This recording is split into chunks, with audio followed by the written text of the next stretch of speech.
नमस्कार. आपण पाहत आहात लोक तुफान न्यूज. सत्याचा आवाज, जनतेचा विश्वास. जालना शहरातील सर्वे क्रमांक 474 वरील अतिक्रमणाचा अर्ज रद्द करा, अन्यथा आंदोलनाचा इशारा. बक्तेश्वर नगराच्या नागरिकांचे पोलीस अधीक्षकांना निवेदन. मोठ्या संख्येने नागरिकांची उपस्थिती. आज दिनांक 24 सोमवारी रोजी संध्याकाळी 7 वाजता मिळालेल्या माहितीनुसार बक्तेश्वर नगर येथील सर्वे क्रमांक 474 संदर्भातील अतिक्रमणाच्या अर्जावरून परिसरातील नागरिकांनी आक्रमक भूमिका घेतली असून सदर अर्ज रद्द करण्याची मागणी केली आहे. याबाबत नेताजी सुभाषचंद्र बोस सेना सर्व समाज सामाजिक संघटनेचे संस्थापक अध्यक्ष रतन आसाराम लांडगे यांच्या नेतृत्वाखाली नागरिकांनी जिल्हा पोलीस अधीक्षकांना निवेदन सादर केलं. निवेदनात नमूद केल्याप्रमाणे संबंधित जमिनीबाबत यापूर्वी पोलीस अधीक्षक, जिल्हाधिकारी, महानगरपालिका आयुक्त, तहसीलदार तसेच तालुका पोलीस ठाणे यांच्याकडे वारंवार निवेदने देण्यात आली आहेत.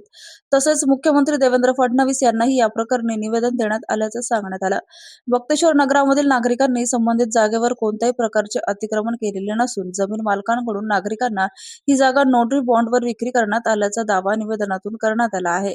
त्यानुसार महानगरपालिकेचा करही आकारण्यात येत असून महावितरणकडून वीज मीटर व रजिस्ट्रेशनची सुविधाही देण्यात आल्याचं निवेदनात नमूद आहे. निवेदनात काही व्यक्तींवर अतिक्रमणाच्या आरोपाचा उल्लेख करण्यात आला असून संबंधित अर्जाची चौकशी करून तो रद्द करण्यात यावा अशी मागणी करण्यात आली आहे. तसेच कारवाई न झाल्यास अंबड चौफुली येथे रास्ता रोको आंदोलन करून मोठ्या संख्येने मोर्चा काढण्यात येईल असा इशाराही देण्यात आला आहे. यावेळी बक्तेश्वर नगरमधील नागरिक मोठ्या संख्येने उपस्थित होते. पोलीस अधीक्षक यांना दिलेल्या निवेदनावर नेताजी सुभाषचंद्र बोस संघटनेचे अध्यक्ष रतन आसाराम लांडगे, लक्ष्मण जाधव, सुलोचना गायकवाड, विनायक पवार, आसाराम जाधव यांच्यासह 30 ते 35 रहिवाशांच्या स्वाक्षऱ्या आहेत. नागरिकांच्या या भूमिकेमुळे सर्वे क्रमांक 474 प्रकरणाला आता वेगळे वळण मिळाले असून प्रशासन या प्रकरणी काय भूमिका घेते याकडे परिसरातील नागरिकांचे लक्ष लागले आहे. लोक तुफान न्यूज, अशफाक पटेल. जय सर. मी नेताजी सुभाषचंद्र बोस सर्व समाज सामाजिक संघटनेचा अध्यक्ष. आज दिनांक 24/8/2026 रोजी आज आम्ही जिल्हा अध्यक्ष साहेबांना स्वतःहून भेट घेतली आणि भेट घेऊन आम्ही निवेदन दिलं आहे. काही भूमी माफियांनी, जमीन माफियावाल्यांनी जिल्हाध्यक्षांना निवेदन दिलं आहे की बक्तेश्वर नगर 474 बटाई 1 मधली जे लोक रहिवासी बसलेले आहेत, गोरगरीब लोक 30 वर्षापासून, त्यांना पोलीस प्रोटेक्शन देऊन तिथे त्यांचे घरे तोडून त्याला खाली करून हकालपट्टी करण्याचा त्यांनी असा अर्ज पोलीस अधीक्षकांना दिला आणि तो अर्ज महानगरपालिकेला पोहोचलेला आहे. मग आम्ही त्यावर तातडीने आम्ही जिल्हाधिकारी साहेब, पोलीस अधीक्षक साहेबांची तातडीने भेट घेतली. जाऊन त्याला आम्ही निवेदन दिलं, सांगितलं साहेब असा प्रकार आमच्या बक्तेश्वर नगरमध्ये आहे.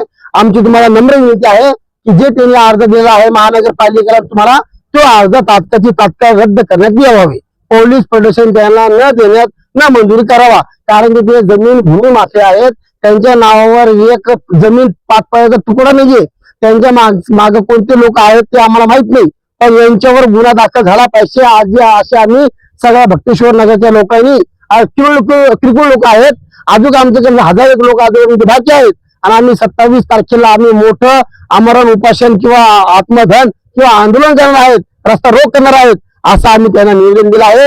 आणि तात्काळ त्यांना पावबंदी करा, त्यांचे कागदपत्र चेक करा. त्यांची ती जमीन नाहीये, ती 73 आहे 74 जमीन त्यांची तिकडे लोकांची आहे, यांची जमीन नाहीये, ती जमीन माफी आहेत. त्यांनी 7 कोटी रुपये मध्ये यांनी सुपारी घेतली आहे. त्या पैसा करता गोरगरीब लोकांना ते भीतीचं निर्माण वातावरण केलं आहे त्यांनी आणि लोकांना बळजबरीचे जागे उठवावं लागलं.